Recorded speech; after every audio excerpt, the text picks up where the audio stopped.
Hi everyone, it's Aaron from Push Square here, and it is officially a wrap on the 2021 Geoff Keighley Game Awards. Yes, the show took place in the early hours of this morning for us here in the UK, and lasted for a pretty staggering 3.5 hours, if you can believe it. Did you watch the whole thing? Did it hold your attention? I have to say, it was full of plenty of exciting reveals and announcements, and I would say Geoff Keighley just about lived up to his bold claim of there being 5 to 6 Elden Ring size style announcements to look forward to, and we'll be covering those as well as a couple of other PlayStation related tidbits that were shown or demonstrated during the Game Awards 2021 show. But before that, I just want to offer a humble congratulations to Josef Fares and the rest of the Hazelight development team, because It Takes Two obviously won Game of the Year, the big award of the night.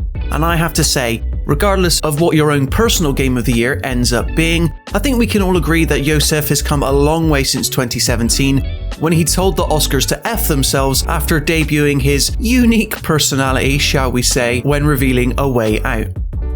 Another big award winner of the night was obviously PlayStation 5 exclusive game Deathloop, with its winning of Best Game Direction and Best Art Direction. I don't think that's too surprising to hear. It was very much a critic's darling when it launched in September, so congratulations to Arcane. And then you've got Kena Bridge of Spirits winning Best Indie Debut, which I think we can all agree is also well deserved, as well as Returnal for Best Action Game. I also want to shout out Maggie Robertson as Lady Dimitrescu from Resident Evil Village for Best Performance, because her performance is still giving me chills to this day, and I just so happen to like Resident Evil Village a lot.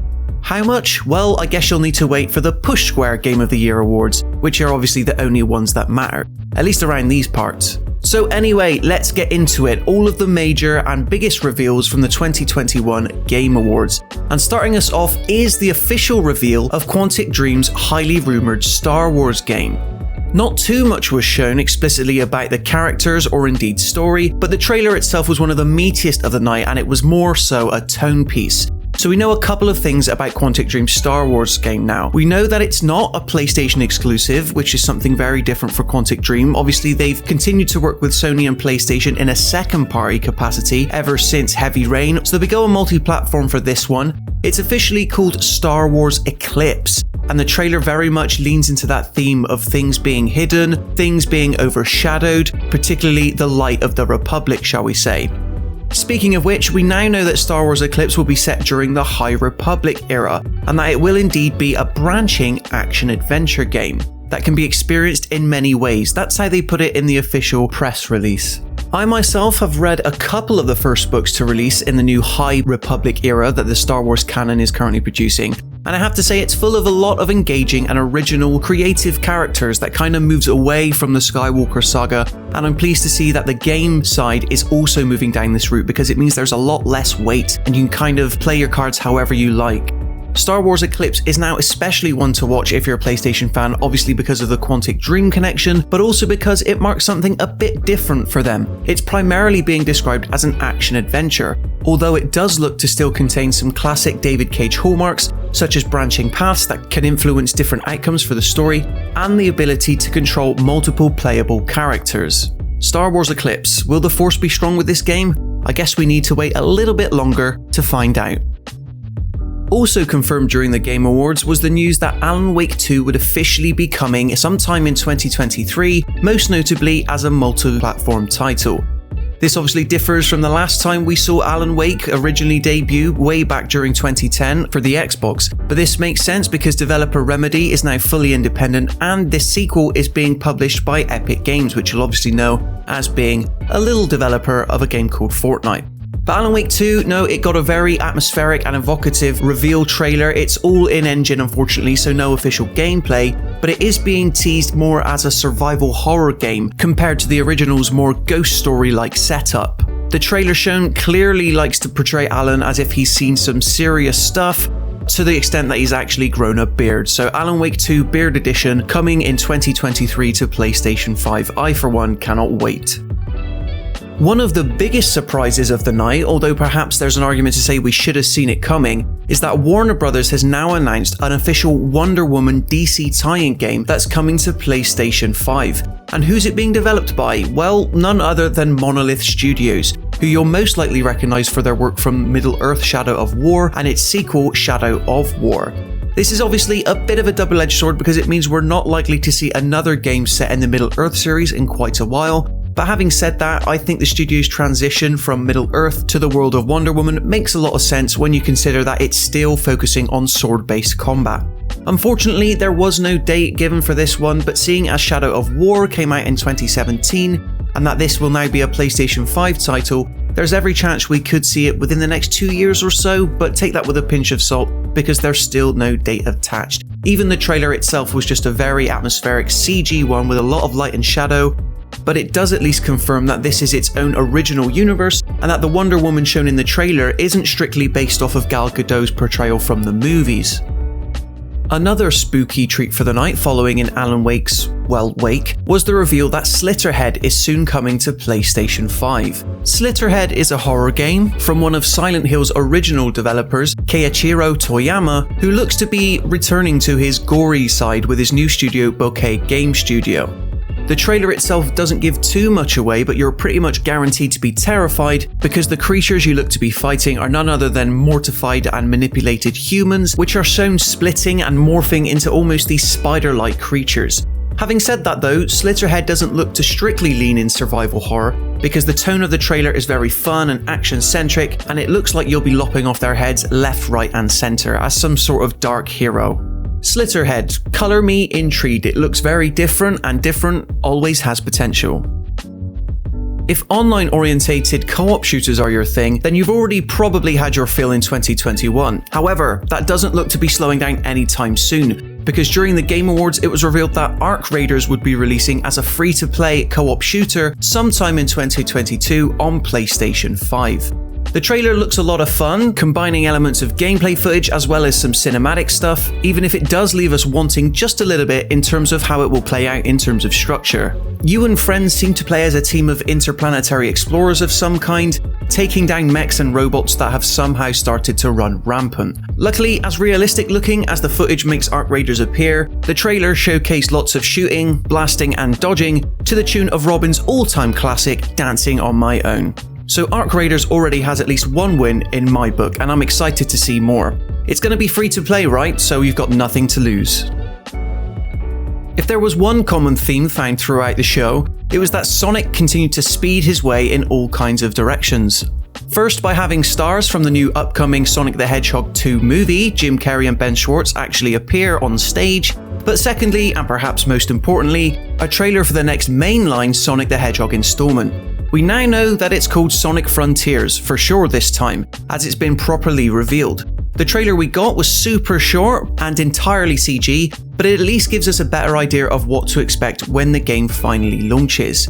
It's set to arrive sometime in holiday 2022 on both PlayStation 5 and PlayStation 4, and it looks to be going, dare we say it, The Legend of Zelda Breath of the Wild route, with the trailer sweeping and swooping through various open environments to render Sonic Frontiers potentially the first ever open world game in the series.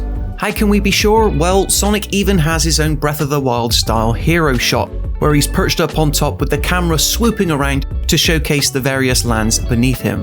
The issue with most modern Sonic games for me is this incessant need to stay fast while trying to find reasons for you to stop and smell the roses for a little while. This dichotomy is sure to pop up in Sonic Frontiers now that it's been so open, but hopefully it's a problem that Sonic team have managed to successfully solve. Again, holiday 2022 is when we can expect to find out, just over a year away. Guerrilla Games did indeed appear at the Game Awards to tease their upcoming title, keeping things short but sweet with the appearance of a new gameplay trailer for Horizon Forbidden West. It showcased a couple of new areas and even some new costumes and face paints that you'll be able to wear as Aloy. It doesn't show much that's particularly new, but that's okay when the game is still just a few months away from launch. 18th of February 2022, Horizon Forbidden West, it continues to look excessively pretty, and I cannot wait to dive in. Speaking of things that are coming very soon, Elden Ring obviously pops up in January, and its history is inexplicably tied to the Game Awards, so you know that it was just going to be there. This time it took the shape of a fully CG trailer which was drop dead gorgeous, showcasing elements of the story. This being a From Software title, I have absolutely no idea what any of it all means, but maybe there's a couple of Souls fans out there in the YouTube audience among you who can kind of fill me in. The atmosphere definitely looks foreboding and the imagery very dark, and we know already that this will play out as more of an open style experience for the Dark Souls format. Story is obviously an element that these games kind of play close to their chests, even in the game itself, so I guess it makes sense that the latest Elden Ring trailer, as gorgeous as it may be, is absolutely no different. Fair play to From Software though, the trailer almost clocks in at roughly 4 minutes, which is double the size of most trailers shown last night, and I'm sure that all of the lore-hungry Elden Ring players are already starting to pick it apart in detail. Forspoken. Now here's one of those PlayStation 5 games we keep seeing and hearing about, but luckily its appearance at the Game Awards did come with some vital information in the form of a release date. This PlayStation 5 console exclusive will now be releasing on the 24th of May, which isn't as far away as I initially expected. The trailer showcased our protagonist undertaking all kinds of cool action, including turning water into an ice surfboard and then riding it down the ravine at some point. I mean, what more can you want from a game? This is also, similar to Kena Bridge of Spirits earlier this year, one of the prettiest games I've seen running on the console yet, making it all the more exciting that we finally got a release date for the 24th of May. You can obviously pre-order the game digitally now, and if you do pre-order the Digital Deluxe Edition, the developers revealed that you'll get access to some DLC that comes later on in 2022, which is simply called In Tanta We Trust. Very intriguing, very exciting. Forspoken, I cannot wait to play you. Finally, after a year and change or so of waiting, we finally got our first gameplay-centric trailer for Suicide Squad Kill the Justice League, following the game's brief appearance earlier this year at the DC Fandom event. This was one of my personal highlights from last night's show, because it did a great job at showcasing how each of the 4 anti-heroes, Harley Quinn, King Shark, Captain Boomerang and of course Deadshot, will all play differently. It's clear that someone like Deadshot will be able to be your eyes in the sky, capable of jetpacking up into the air to lay down some heavy cover fire from above, while King Shark can just run in and act almost as a distraction as your kind of heavy character. Then you've got Captain Boomerang and Harley Quinn, which seem to be a bit more balanced, taking on wave after wave of enemy bad guys from a ground level. No hard release date was given, but we do know it's coming to PlayStation 5 in 2022. And I have to say, it looks like that Rocksteady has perfectly mastered the PlayStation 5 architecture, because this game is looking absolutely stunning. But aside from that, I think the tone is actually looking pretty good, despite being firmly set in the Arkham universe. Captain Boomerang seems to be going for the title of the most Australian video game character that has ever lived, and it appears that his ongoing rivalry with arch-nemesis The Flash is going to be a great source of comedy. Suicide Squad Kill the Justice League, can't believe it looks this great. It's almost good enough to not make me miss the Batman. Another new trailer we got was for the previously announced A Plague Requiem, which was obviously a surprise sequel to the hit game A Plague Tale: Innocence. It was already announced earlier this year, and admittedly, it does look like more of the same, going by some of the imagery of the trailer. You'll once again be controlling Amicia de Rune, attempting to keep her younger brother Hugo safe from rats, because he's just got a habit of getting infested all the time. What's with that? The rich period backdrop appears to be intact, at least, with that seedy supernatural underbelly still being present too. A Plague Tale Requiem is still on track to release sometime next year on PlayStation 5, meaning there's still plenty of time to catch up on the original if you haven't played it already. The upcoming Saints Row soft reboot also got a flashy gameplay trailer at the Game Awards last night, and it continued to push that chaotic sandbox feel that something like Grand Theft Auto doesn't really seem to care about all that much anymore. Saints Row was unfortunately delayed from its original February release date, but it looks like when it eventually does arrive on the 23rd of August 2022 on both PS4 and PS5, it'll be easy to indulge in some appropriately zany action as all of your favourite Saints. The more I see of this game, the more it wins me over, because it looks to be striking that perfect balance between the Saints Row 2 and Saints Row 3 era, offering up just about enough open world creativity to ensure that staying in its world is fun, while not jumping the shark too much so that you can still take the story and characters somewhat seriously. Wow, now here's one we didn't see coming. Do you guys remember Warhammer 40k Space Marine back on the PS3? It released in 2011 and was a kind of cool AA quality third-person shooter with a bit of grunge to it. Well, that game is officially set to get a sequel no less than 10 years later, and this was revealed at the 2021 Game Awards by way of a CG cinematic trailer. This does nothing to show us how well the gameplay has evolved over the years, but we do know that Clive Standen, of Vikings fame, will star as the main character in Captain Titus. There's a bit of teasing as to how the game will play towards the end, and it looks like it's going to be easy to be overrun by the relentless Tyranid hordes. I kinda can't believe I'm saying this, but I'm anticipating this one more than I thought I would have expected. I'm no Warhammer player, but 40k Space Marine 2 looks to be a raucous good time. And if you thought you'd heard the last of Among Us, think again, because while the game is set to debut next week on both PlayStation 5 and PlayStation 4, virtual reality specialist Shell Games went to the Game Awards to announce that a new in-development version will soon be coming to PlayStation VR. The brief bit of gameplay shown is quite incredible because very rarely do you see such a 2D-centric game transposed onto the first-person format, but it looks pretty incredible and not too dissimilar to how Accounting Plus kind of took the cartoonized approach while retaining just a splash of normality. Unfortunately, no release date or even release window was given, but it's coming to PlayStation VR whenever it launches, for anyone who wants to suss out their friends from a whole new perspective. And that just about does it for all the major PlayStation-centric announcements and reveals showcased during the 2021 Game Awards. What was your favourite reveal of the night? Be sure to let me know in the comments section below.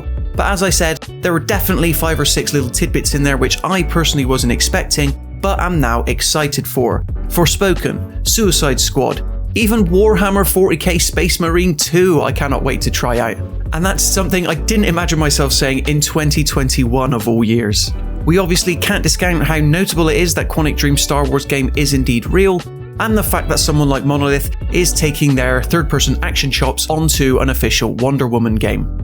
I think this all goes on to paint a wider picture that the future is looking very bright from a third-party perspective on PlayStation platforms, and it just shows how significant that Geoff Keighley has managed to make the Game Awards in terms of those kind of tentpole and large announcements that you would probably otherwise expect to see at something like a Gamescom or E3.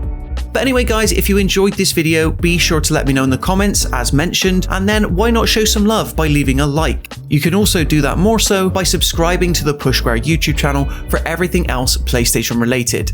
Until then, thank you so much as ever for watching, and I will see you in the next one.